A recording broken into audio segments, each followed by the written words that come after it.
오토바이를 타는 우리에게 가장 무서운 순간은 언제일까요? 바로 타이어가 노면의 끈적함을 잃어버리는 그 찰나의 순간입니다. 과거의 라이더들은 이 순간을 오직 손끝의 감각으로만 제어해야 했습니다. 하지만 인간의 반사신경은 0.1초의 오차도 허용하지 않는 물리법칙 앞에서 한계가 명확하죠. 오늘 우리는 당신이 브레이크를 꽉 쥐거나 트로틀을 거칠게 감았을 때 1초에 100번 넘게 연산을 수행하며 당신을 살려내는 두 가지 시스템 ABS와 TCS의 진짜 작동 원리에 대해 조금은 깊이 있고 과학적인 유튜브 채널 돌아가는 소리 도로에서 살아남으려면 이런 과학적인 지식도 많이 알아야 하지만 또 유튜브가 재미가 없으면 안 되니 항상 갈등을 합니다. 채널 탈출하세요. 이 시스템을 이해하려면 먼저 마찰원과 슬립률이라는 개념을 알아야 합니다. 타이어가 도로를 움켜쥐는 힘은 무한하지 않습니다. 물리학에서는 정지 마찰력과 운동 마찰력으로 구분하죠. 아이러니하게도 타이어가 가장 강력하게 멈추거나 가속할 때는 타이어가 완전히 멈춰 있거나 미끄러질 때가 아닙니다. 다시 말해 바퀴가 멈춰 있다고 해서 차체가 멈춰 있는 것도 아니고 바퀴가 미끄러진다고 해서 차체가 안 멈추는 것도 아닌 겁니다. 그래프를 보시죠. 타이어가 노면 속도보다 아주 살짝 느리게 돌 때 차체 속도는 100인데 바퀴 속도가 80이면 슬립률이 20%가 되어 가장 잘 서는 구간. 여러분은 안 서는 나이가 되셨겠지만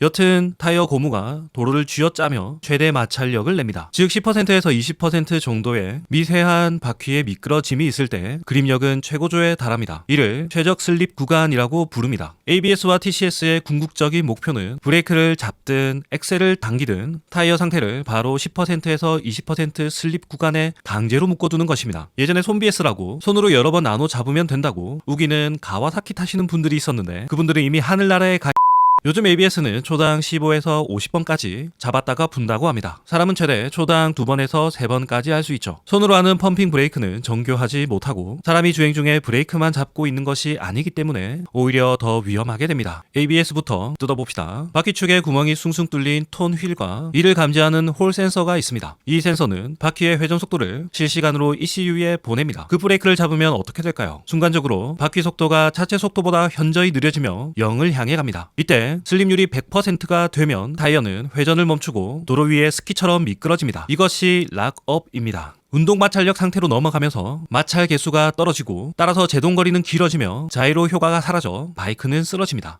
ABS 모듈은 바퀴가 잠기기 전에 즉 슬립률이 임계점을 넘으려는 0.001초의 찰나를 감지합니다. 사람은 불가능하죠. 이때 라이더가 아무리 레버를 꽉 쥐고 있어도 모듈 내부의 솔레노이드 밸브가 브레이크 유압을 순간적으로 배출했다가 다시 가압합니다. 드드드득 하는 그 느낌.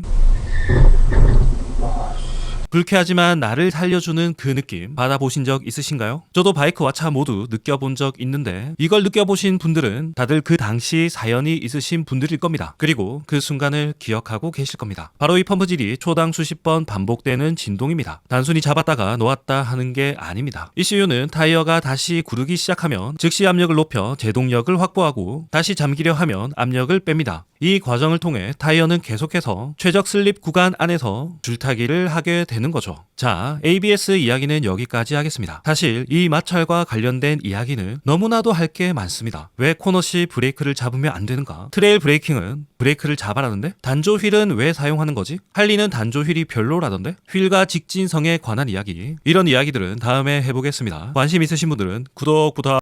TCS는 ABS와 정반대 상황을 다룹니다. ABS가 서는 것을 돕는다면 TCS는 나가는 것을 돕습니다. 오토바이의 뒷바퀴가 앞바퀴보다 5% 이상 빠르게 돌고 있다면 이건 명백히 뒷바퀴가 헛돌고 있다는 뜻입니다. 스로틀을 너무 과격하게 감았거나 젖은 맨홀, 낙엽, 모래를 밟은 거죠. ECU가 이 속도 차이를 감지하며 TCS는 엔진 힘을 뺍니다. 방식은 크게 3가지 단계로 나뉩니다. 점화 지연으로 점화 플러그가 터지는 타이밍을 낮추고 그래도 미끄러지면 연료 차단하여 인젝터가 연료 분사를 아예 멈춥니다. 또한 동시에 전자식 스로틀 제어를 통해 스로틀을 다 감아도 기계가 안 돼 위험해 라고 판단하면 스로틀 나비 밸브를 물리적으로 닫아버립니다. 이 모든 과정이 라이더가 미끄러지나? 라고 느끼기도 전에 끝납니다. 덕분에 우리는 하이사이드라는 끔찍한 사고에서 벗어날 수 있습니다. 하지만 옛날 ABS, TCS는 치명적인 단점이 있었습니다. 바로 바이크가 기울어진 상태를 몰랐던 겁니다. 직진 중에는 완벽했지만 코너에서 ABS가 터지면 바이크가 벌떡 일어나거나 그립을 잃고 날아갔습니다. 그래서 그래서 등장한 것이 IMU입니다. 전투기 제어 기술에서 온 이 센서는 피치와 롤, 요 3축의 회전과 가속도를 실시간으로 계산합니다. 이제 ECU는 알고 있습니다. 지금 시속 80인데 40도 기울어져 있네. 이 상태에서 브레이크 100% 쓰면 넘어진다. 그래서 코너링 ABS는 라이더가 브레이크를 꽉 쥐어도 기울어진 각도에 맞춰 브레이크 압력을 더 섬세하게 배분합니다. TCS 역시 뱅킹 각도가 깊을수록 출력을 더 보수적으로 제한하죠. 이것이 바로 현대 바이크 공학의 정점입니다. 누군가는 말합니다. 전자장비는 라이더의 실력을 대화시킨다고요. 하지만 이 이야기도 살아있을 때의 이야기지 않겠습니까?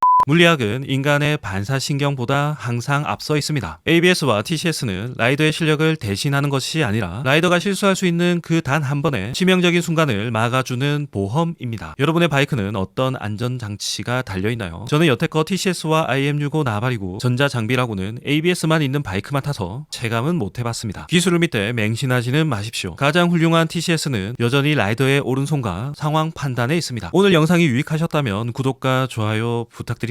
안전한 라이딩 되세요. 감사합니다.